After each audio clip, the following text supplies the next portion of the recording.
Good evening, everyone. Welcome inside the bubble, and we are here live at the epicenter of Class 2A hockey at the moment. The #1 ranked Minnetonka Skippers boys and girls teams playing right here at the Pagel Activity Center. Brandon Spratt is always joined by Matt Harrington. And Matt, good to be with you here. Already week 4 here of Inside the Bubble. Yeah, it's been a quick season so far, Brandon, and looking forward to another great show here tonight. All right, we'll get it rolling with some highlights to begin the show.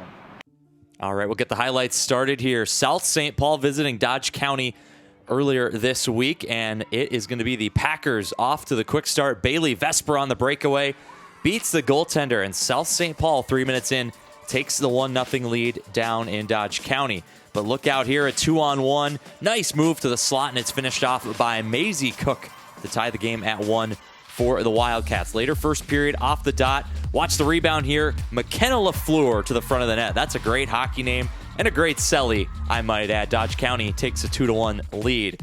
Into the second period we go. Dodge County now from the slot, and a finish there by Alexa Van Straten puts the Wildcats up 3-1 with 3 consecutive goals. Now it's South St. Paul's turn. Look at Lily Pockel as she smooth skates it into the zone all the way around in a sharp angle finish there, beating the goaltender to make it 3-2, cutting into the Dodge County lead.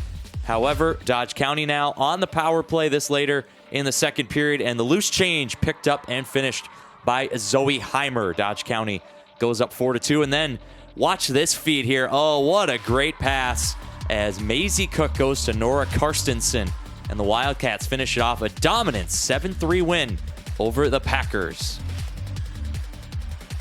We go now to Holy Family in Andover. Top 5 matchup here for Hockey Night in Minnesota.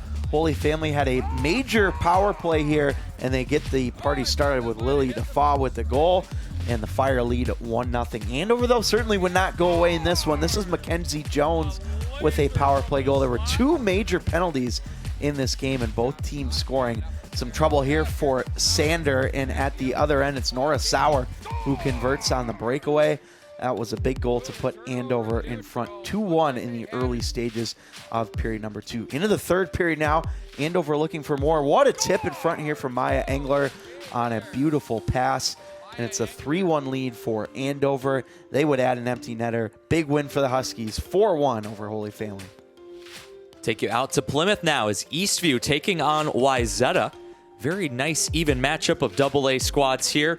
And we'll start it with Eastview. Nice feed to the slot, and the finish by Aaron Hayward and the Eastview Lightning go up 1-0 late in the first period. A couple minutes later, though, it's the Trojans' turn as the rebound finished off there. Shyla Sanders with an emphatic finish, and Wayzata ties it up at 1. We take you about halfway through this second period, and the 3-on-1 developing for Eastview. It'll be finished off here by Aaron Hayward to make it 2-1 Lightning. Take you into the third period now and watch the save here by Beth Bigalki for Eastview as they work it to the front, and oh, a massive save there as Jenna Britt's robbed, and then the scramble for it. That comes right at the horn, by the way, and Eastview hangs on by a thread for the big win. Lightning have won 3 games in a row by a score of 2-1. This was the first of that streak. Lightning over Wayzata. We move now to another important top 5 battle in girls AA. This is Hill Murray and Edina, battle of unbeatens. Less than a minute into the game, this backhander to the front is finished by Audrey Davis, the freshman, with the goal for Edina, her first of the season. Hill Murray, though, a chance the other way. This is Eliana Engelhart, also a freshman, with her first goal of the season for Hill Murray, and we are knotted up at 1 in the final minute of the first period. Back the other way. Here's a chance for Edina. This one hits the post. What a great look there. And Grace Zahn, who was terrific in this game, gets some help there from the post. And then check this out. Right off the faceoff, it's going to be taken by the Pioneers, and it's Chloe Barine who gets the goal to put it a 2-1 lead for Hill Murray with 12:09 in the third. Final minute. Take a look at this move here by Taylor Porthen, going dipsy-doodle-doo to the front. Great save by Grace Zahn. And there's going to be another sequence of saves here as the shot from Halverson is saved, rebound denied as well. Just a terrific performance from Grace Zahn in goal. She made 28 saves. Hill Murray gets the 2-1 win on the road. Holy Family back in action at home this time. They take on section rival Eden Prairie. First time they play in a couple years. And Allie Dahl with the tip beats Kayla Swartout, and the Eagles on the road take a 1-0 lead in the first period. Dahl, her first career goal for the sophomore. Into the early third period now. Holy Family still trailing by a goal, but look at this long wrister by Addie Cowan. And she finds the back of the net a minute 40 into the final frame to tie the game at 1. Late now, Holy Family on the power play, and another youngster gets a goal. Ella Sharkey on the power play, Fire lead 2-1 coming down the stretch. However, Eden Prairie would not go away. Extra attacker out there off of a timeout. And look at this, it changes directions off Josie Lynn, and Ella Pinal with the goal from the point. Eden Prairie ties it at 2. Big save by goaltender Tegan Swanson. Check the clock. Fire were on the power play in the final 2 minutes of the regulation, and Swanson made a big save. Then in overtime, Fire had one chalked off, I think for goaltender interference, as the goalie was kind of pushed back into the net. Puck was in the net, it didn't count, and it ends in a stalemate, 2-2. Brainerd Little Falls taking on Duluth. Big one in girls AA, as here's an opportunity for Brainerd in the second period. This was still scoreless at this point, and it's jammed home.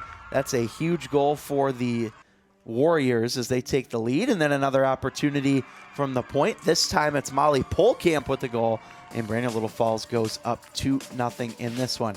Chance, though, this is going to roll around in the slot, and it's backhanded home by Carissa Clough. That is a 2-1 lead now for Brainerd Little Falls, and then back the other way as a great opportunity here from Christina Baliff in the finish for Brainerd Little Falls. They go on to win this one 3-0. How about this? .963 save percentage to open the season for Erica Folden. Holy Angels taking on Orono. Number 1 ranking in girls Class A may be on the line on Saturday night. The Stars get a breakaway here. Anya Anderson knows what to do with it. Puts it upstairs over the glove of Vivian Anderson to put the Stars up 1-0. Later first period, Orono here. Grace Bickett's shot from the point is tipped in by Callie Schmidt, and the Spartans tied up at 1 after the first period. Second period, we pick it up. Spartans are on the power play as Zoe Lopez shot here, and the rebound will fall for Maddie Kimbrell, who picks up some loose change in the blue paint and finishes it off for the Spartans to take a 2-1 lead. Now into the third period power play again, and the Spartans score again. That was the first 2 power play goals given up all year by the Stars. Macy Rasmussen finished it off, and now it's late. It's 3-1 Orono. The Stars were on the power play, but Orono stole the puck and raced the other way. Maddie Kimbrell hits the empty net with her second goal of the night, and Orono wins its 6th straight after dropping its season opener. We will be back with the boys' highlights in just a few moments.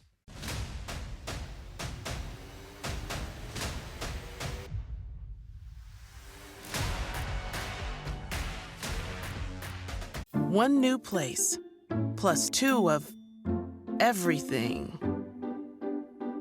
plus 1 budget. Life math is complicated. Financial experts make it easier. Affinity Plus. Getting a free streaming trial. Plus, forgetting to cancel it. Life math is complicated. Fewer overdraft fees make it easier. Learn more at affinityplus.org/betterthanfree.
Here we go. Grand Rapids and Duluth East, a battle in 7AA at the Heritage Arena in Duluth. And Grand Rapids going to get the scoring started. That's Bauer Murphy.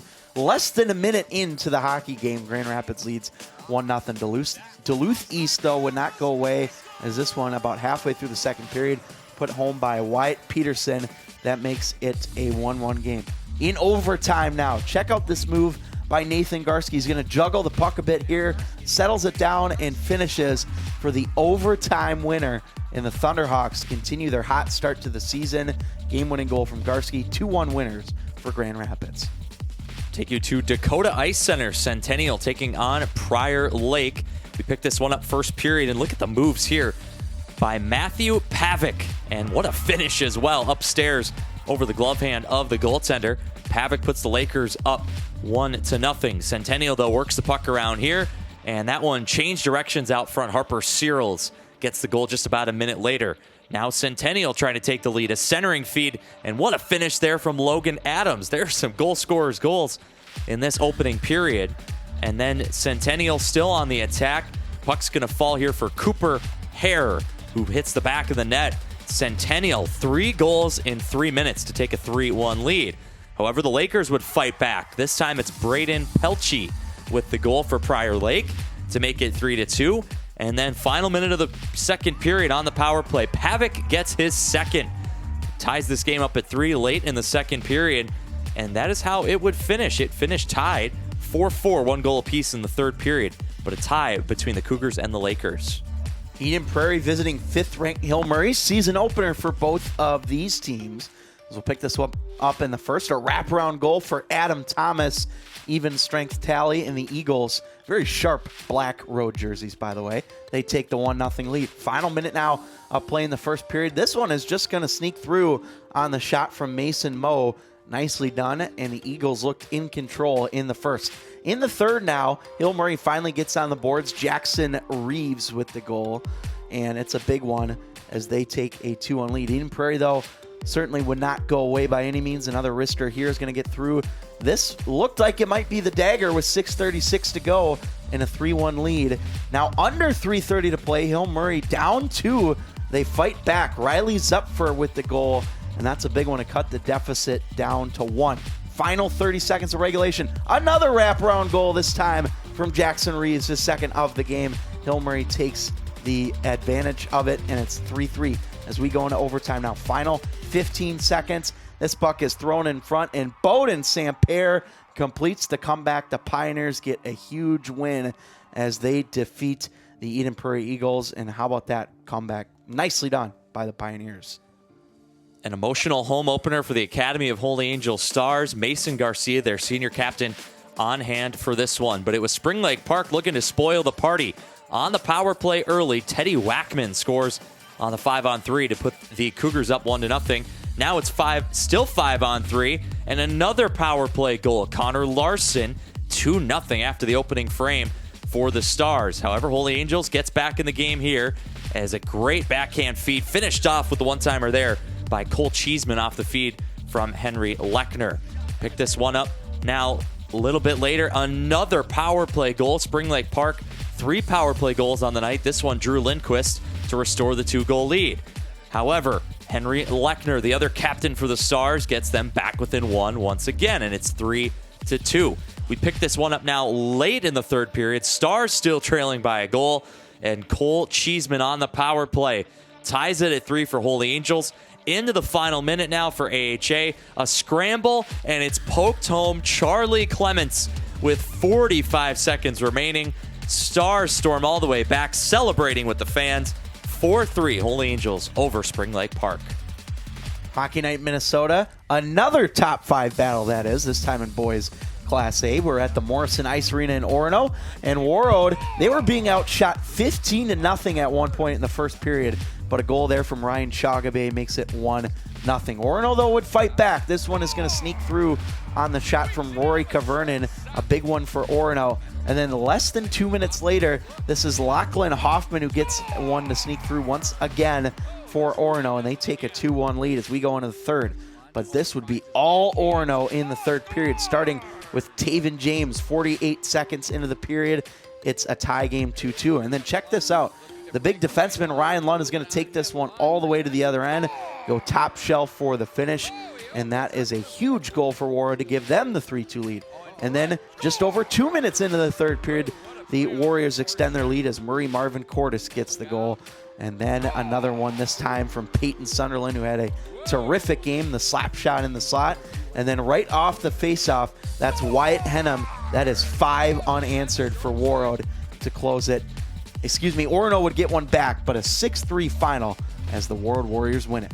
Defending Class A state champs Mahtomedi, they hang a banner before their home opener here in the St. Croix Valley Rec Center. And they thought they had a goal here to go up 2-0. However, it's chalked off as the net was off. EGF dodges a bullet. They take advantage early in the second period here as Cooper Hills gets the finish off the feed from Hunter Varnson to tie the game up at 1. Mahtomedi, though, would retake the lead later in the second period here. This one turned over and tipped home, actually just jammed home out front. Gene Wegleitner puts Mahtomedi up 2-1. Late second period now, EGF looking to get themselves back in this game. Watch Grady Magner here. Magner will have a little give and go with Landon Jameson, and a great finish, great hands in tight by Magner to tie EGF in this one 2-2. They take the lead for the first time here on the steal by Jace 4, who finishes it off there, 3-2 EGF. And about 90 seconds later, it was a tough one that night for Mahtomedi. More turnovers than a bakery, says Matt Harrington. And Mahtomedi falls in this one by a score of 5-2. EGF with a big win on the road. A West Metro rivalry renewed as number 3 Dinah hosting Benilde St. Margaret's. We'll pick this one up late in the first period. This is a scramble in front that's going to be popped home by Mason Stenger, and the Red Knights strike first on the road in this one. Big student section there for both of these teams as well in this rivalry. We'll go now to the early stages of the second period. What a feed in front, and it's finished off by Caleb Koski.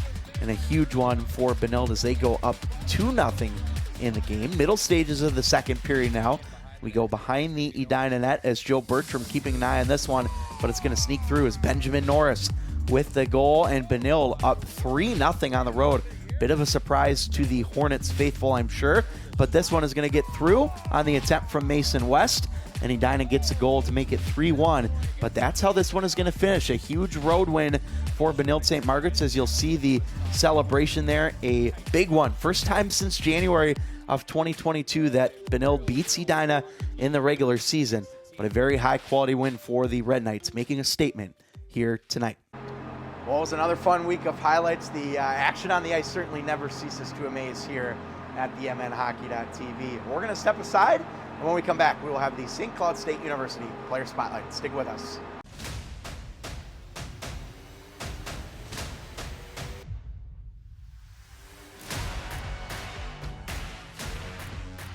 One new place, plus 2 of everything, plus 1 budget. Life math is complicated. Financial experts make it easier. Affinity Plus.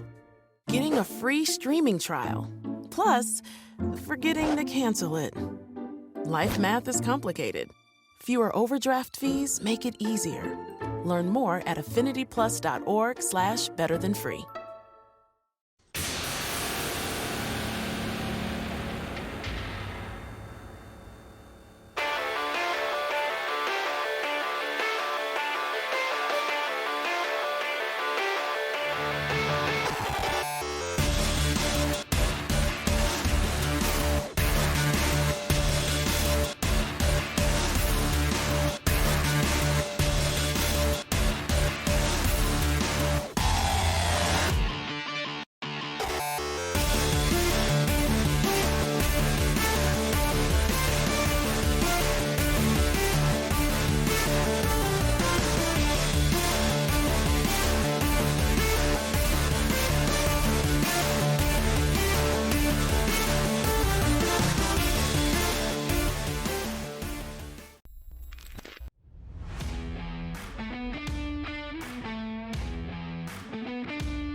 Welcome back to Inside the Bubble. It is now time for the TRL Insider with Sydney Wolf, who is busy covering high school hockey, junior hockey, and all levels of hockey when she's not playing her guitar, keyboard, bass, violin, whatever else you got back there. Multi-talented individual. Thanks for joining us today. Let's get into it right now with the Minnetonka Skippers absolutely decimating people, off to an incredible start.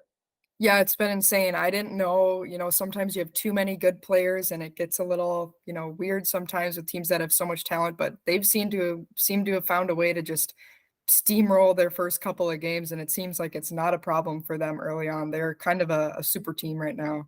One thing that stood out to me is it doesn't matter which way you want to play against them. They adjust and say, no problem. We can dump it in. We can play through messy neutral zones, clogged in slot areas. They just fight and battle and do it. And this really looks like a team. Honestly, it's been said this could be the best high school team ever assembled. I've been doing this since 1987, and I would say it at this point sure looks like it. But of course, it's a long season, and there's lots of things that will have to happen for these two teams to play. We do know that there's another team that you really like out there in the Rogers Royals, and they will face off at the Premier Holiday Classic in December. Yeah, it's early on in the season, so just looking at early scores, it's fun to see kind of who's standing out. And Rogers, their line that has, Jensen, Duchesne, Bumgarner, that is a dangerous line. They have 7, 8, 9 points each in 3 games. So I just think they're going to be pretty strong team. Last year they were good, but now they're a whole nother year older, some of those young players. So I think they're going to be fun to watch. You have to go through some disappointment to gain the belief, which they did last year in the section playoffs, a year older. Players have returned. Interesting that Bumgarner's gone from the blue line up to forward, and that's really paying dividends for the Rogers Royals for sure. Another team that I've been very intrigued with is Grand Rapids. Saw them open up with a win against Hibbing Chisholm. Very heavy team. They win a really tough overtime game against Duluth East, then bounce back and beat Duluth Marshall as well. They're 3-0. I'll be very curious to see what they look like in another week when they come down to the Edina Holiday Classic and face off against Edina, Eden Prairie, and Elk River. Yeah, I think they're one of those teams too. I'm interested to see how they'll match up in the next month or so and sort of what their results are after those few games. Eden Prairie, very interesting. 4-3 overtime heartbreaker. They had 2 goal leads at 2-0 and 3-1 against Hillmurray. Go back and check out the replay at the MN Hockey TV. It was really a good game. I believe there's like 14 seconds left in the overtime when Hillmurray finishes it, maybe 24, 26 seconds. Closing moments of the third period where they tie it. But Eden Prairie returns a number of defensemen, Sydney, I think that are D1 capable players on their roster, which will be interesting for teams with 2 returning senior goaltenders.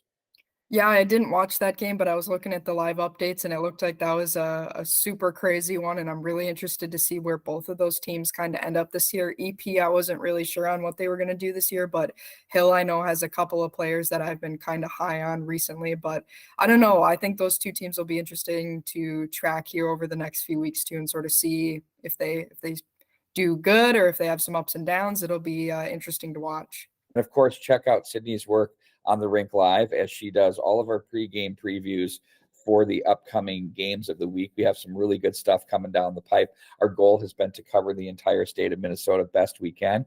Class A, Class 2A, boys and girls, 13 of each week. And Sydney, how can we follow you on Twitter? You can follow me on Twitter at Sydney is a Wolf, and I'll tweet out all the stuff that I got and all the news and updates and all that stuff, or just at the Rink Live. With some music stuff too?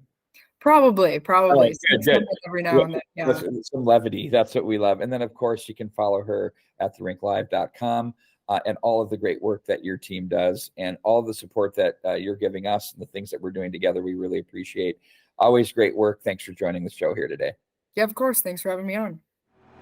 Welcome back to Inside the Bubble here on KARE 11 Plus. It's time now to take a look at our St. Cloud State University Player Spotlight.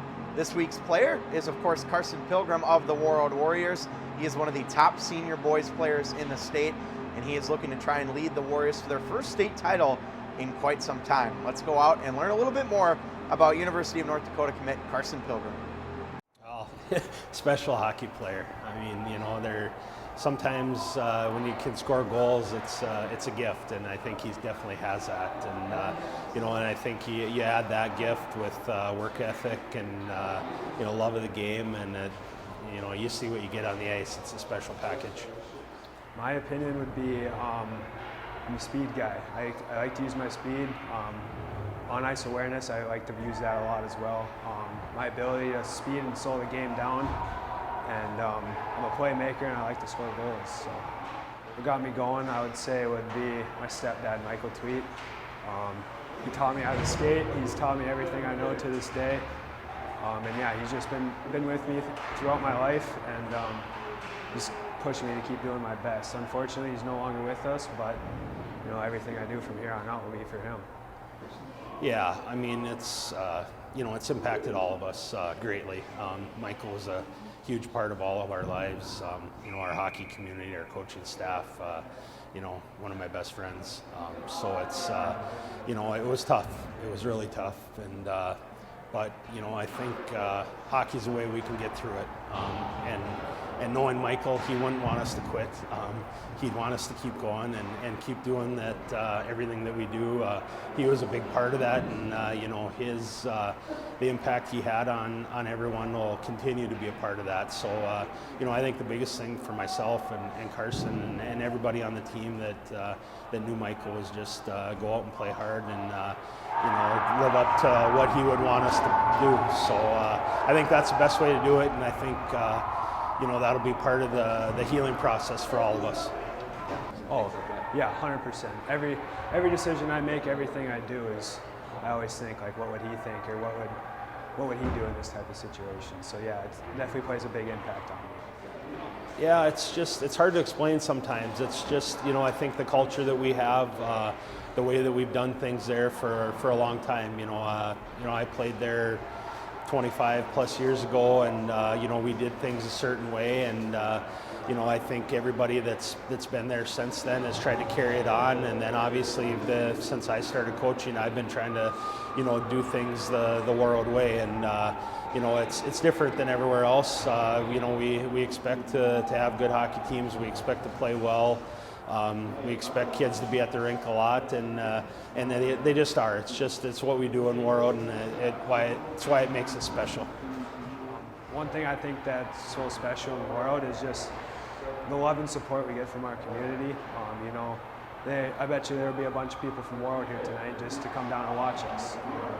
I think another big part of it is we get free ice whenever we want. Like, me and a couple of my buddies were skating at 9:30 in the morning every day before school. Sunday it's usually always open hockey, so older kids can skate with the younger kids and vice versa. So you can really just go out there anytime you want. And I think that's what makes Hockeytown USA so special. Yeah, and with all the leaders I've had, it's everybody's different. Everyone has their own style. Some guys are, they'll get in people's face and kind of, will them to do things, and other guys are quiet and they'll lead by example. And I think Carson kind of does a little both. He goes out and plays the right way and expects everyone to kind of follow him, but when he needs to, he can speak up, and guys are going to listen. Time to take a look at some of our top network games of the week for the week of December 4th. And we will start out in Maple Grove as they take on Champlain Park Coon Rapids, a big Northwest suburban matchup on Tuesday. Thursday night takes us to southern Minnesota for Dodge County hosting the Class AA champions Gentry Academy. Friday night, Moorhead descends upon the Victoria Rec Center to take on Holy Family. And then a pair of games Saturday. Hill Murray right here at Pagel Activity Center takes on Minnetonka at 2 p.m. before the Battle of Woodbury. It's Eastridge hosting Woodbury on Saturday night. Matt, what do you think of those matchups? Yeah, there's some really strong matchups. You mentioned Minnetonka, Hill Murray right here at the Pagel Activity Center. Really looking forward to seeing two of the state's top teams, rather. Looking forward to that. And then, of course, we've got a great rivalry out there in Woodbury and Eastridge. Both those teams having a solid year so far, so looking forward to that one. And now we will go to our top 5 boys games of the week, and we've got a handful for you. These were tough to pick, but we'll start it out an early one on Tuesday, December 5th. It's 5 p.m. White Bear Lake and Stillwater, a Suburban East matchup there between two teams that have been really high quality in the Suburban East for quite some time now. And then also on Tuesday, 6 p.m., we head up north to Moorhead, where the Roselle Rams pay a visit to the Moorhead Spuds. Then a rare Wednesday night game here on the MNHockey.tv. It is a 7 p.m. puck drop between Holy Angels and St. Louis Park. Great action there, a rematch of a quarterfinal matchup in Section 6AA last year. Both those teams trying to improve upon a good season last year as well. And then we also have on Thursday a couple of great matchups, 7 p.m. Wayzata at Hill Murray, and then we've got Chanhassen, Minnetonka. And I mean, I don't know if it gets any better than that for 2 games on Thursday night. Yeah, you're absolutely right, Matt. And what really stands out about that group of games, too, is how about section implications for 4 of those 5 games. But Chan Minnetonka, of course, that memorable section final in double overtime a year ago between those 2 teams. And it'll be great to see them back on the ice together once again. Well, you might have seen an exciting boys hockey game this past Saturday between Edina and Benilde St. Margaret's. This time we're going to take it to the girls' side for our Hockey Night in Minnesota game of the week as the Edina Hornets travel to take on a Section 6AA rival in the Benilde St. Margaret's Red Knights. That is Tuesday at 7 p.m., Brandon, and 2 teams that we know are the class, or the, I guess you could say the class of Section 6AA. Well, yeah, and last time these 2 teams met, Matt, we got to see them in the section semifinals at Parade in Minneapolis last February, and that was a physical affair with a lot of trips to the penalty box. So we'll see if this is another special teams type game, but more section implications here in the early season. For our boys Hockey Night in Minnesota matchup, we take you down to Shakopee for a big game on Saturday. The Rogers Royals visiting the Shakopee Sabres. Matt, both of these teams with a lot of young talent, both these teams looking to make a trip to the state tournament. And what do you expect to see in this one? Yeah, you know, Shakopee's a team that's gotten off to a good start so far this season. Same with the Rogers Royals. We don't see these 2 teams play often, being that they're on opposite sides of the Metro, but I think we should have a great contest in this one. We'll take a look at the Class A boys rankings here, and once again, a little bit of a shuffling up top. Hermantown keeps its top spot after a 1-0-1 weekend. St. Cloud Cathedral up to number 2 after knocking off East Grand Forks Saturday. That brings Warroad up a little bit as well. EGF down to 4. Orono is at 5 by virtue of a head-to-head win over Northfield. And then we see a couple new teams filtering in. Northern Lakes 3-0. Eric Vetch's squad off to a nice start this season. Monticello as well. They are in at number 11. And Matamidi all the way down to 10 after a few losses, Matt. Yeah, it was a really strong week, really, for St. Cloud Cathedral. I think has made the case that they're clearly the number 2 team and maybe potentially even number 1 down the line. But Warroad, again, another strong week as they completed a sweep of the weekend with wins over Orono and Matamidi. Of course, St. Cloud Cathedral does have that one tie to Thief River Falls. But it is good to see Northern Lakes back in. That's a much improved team from a year ago, and Monticello off to a strong start as well. But overall, Cloquet-Esco Carleton holding serve right in that 7-8 range overall. But this is a pretty strong group of teams, I'd say. All right, and now boys AA. There'll be no surprises to see the top 2 remaining the same with Minnetonka and Wayzata. Rogers is up to 3. Chan rebounds a little bit as they get a couple wins this week and get their spot back at number 4. How about BSM, new to the rankings? We saw them knock off Edina head-to-head. Hill Murray doesn't lose. They just get shuffled down just a little bit. But I think the top 7, Matt, is where we felt decent about it. But then 3 new teams in at 9, 10, and 11. That shows that there's definitely some space in the back half of this top 10 for teams to get hot and get into there. Yeah, certainly. And Benilde with a statement win over Edina. That is why they go all the way from unranked to number 5.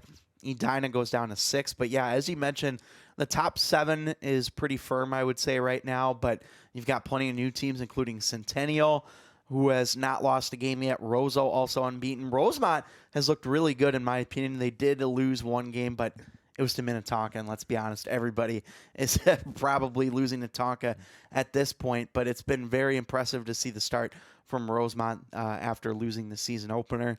So they've been good, impressive stuff there. And of course, Minnetonka and Wayzata, to me, looking like the clear 1 and 2 right now. We'll go to the girls' Class A rankings now.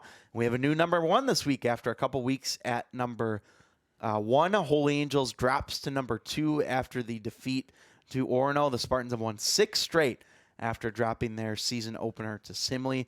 Warroad goes down to number 3, Dodge County at 4. And we have a couple of new teams as well in the rankings this week. We welcome the Albert Lee Tigers and Mountain West Tonka Southwest Christian, Brandon. But overall, we get some new teams, some familiar teams. What stands out to you here? Yeah, I think Orono, as you said, have ripped off 6 in a row. If it wasn't for that season opening loss to Simley, I think they would be a runaway number 1 right now. But as it is, still a very solid case as they knock off Holy Angels on Saturday. Those two teams will meet again in January. The Spartans do not play Warroad this season at all in the regular year, but they will play actually a good few number of AA teams on a pretty strong schedule for the Spartans. So they might take their lumps along the way, but I think Orono a pretty clear number 1 at the moment. Proctor Hermantown climbs their way back up a bit with a win and then a tie against Holy Angels. And then Dodge County and Breck, they were unbeaten last week. They suffered losses, but to AA teams over the weekend, so they're not going to be knocked too much for that. And in fact, Breck actually leaps above Simley after a head-to-head win there as well. Albert Lee, as you said, strong start to their year. They're 7-2. Yeah, Albert Lee in a tough section as well with both Dodge County and Simley in Girls 1A. We'll move on to the Girls AA rankings, and the top 4 is going to remain the same here as Minnetonka and Hill Murray both go to 6-0, and they play this weekend, Brandon, at the Pagel Activity Center on Saturday afternoon. Edina and Andover at 3-4. Northfield with a nice start as well. They are 7-0-0. Lakeville North finally allowed a couple of goals this past week, but still a very strong 6-0 start for them. And then Champlain Park Coon Rapids, they go down to 10 after a hard-fought defeat to Warroad. And then Farmington debuts at number 11. But the big shakeup here, Brandon, is Holy Family goes out of the rankings for now and is replaced by a newcomer in Farmington. What stands out to you here? Yeah, I just think there's a lot of strong teams early season and a lot of strong records, obviously. Nobody has more than 1 loss in this top 11. I mentioned Orono playing a few more AA squads. Well, Northfield will put their unbeaten record up against Orono this week. How about Maple Grove and Champlain Park Coon Rapids? That'll be a big game for some section seating. You also throw Centennial in that section. You're looking at a deep group there. But really, honestly, the surprise team of the year in AA so far is Farmington at 4-1. Their only loss was to Lakeville North. It came on Saturday. They were outshot by quite a bit, but they kept it within a goal. Watch out for Farmington. This is a team, they had a really good, actually 12A team last year that was in the state tournament. And a lot of those players are getting playing time here, as 8th, 9th graders. So they're just letting the young kids play a little bit, and it's working so far. And we reward Farmington with the number 11 spot. Very curious to see what it looks like the rest of the year for them. They actually are playing Minnetonka in a couple weeks, so that'll be a stern test. A little bit of a personal note for you. What's it like to coach a game here at Richfield Ice Arena after playing here with the Whitecaps? Yeah, sure. No, it's awesome. It's fun to be back. The benches are a little tight. They were when we were playing too, so it can get a little hard to see. But overall, it was a fun environment. Definitely great host here by the Holy Angels. So it was a fun game, with the light show and all of that stuff at the beginning. So all those little things are nice, and because we had those during our Whitecaps games, obviously. Yeah. So good little touches, but yeah, it was a fun day. Thank you, head coach Emma Stauber, and safe travels back up to the Northland. Thank you very much. Appreciate it. And that was a snippet from a recent podcast interview with Proctor Hermantown head coach Emma Stauber, and some reflections on what it was like for her to coach in a building, that being Richfield Ice Arena, where she played as a member of the Minnesota Whitecaps. As always, you can get the Overtime Podcast on Spotify and other major podcast platforms.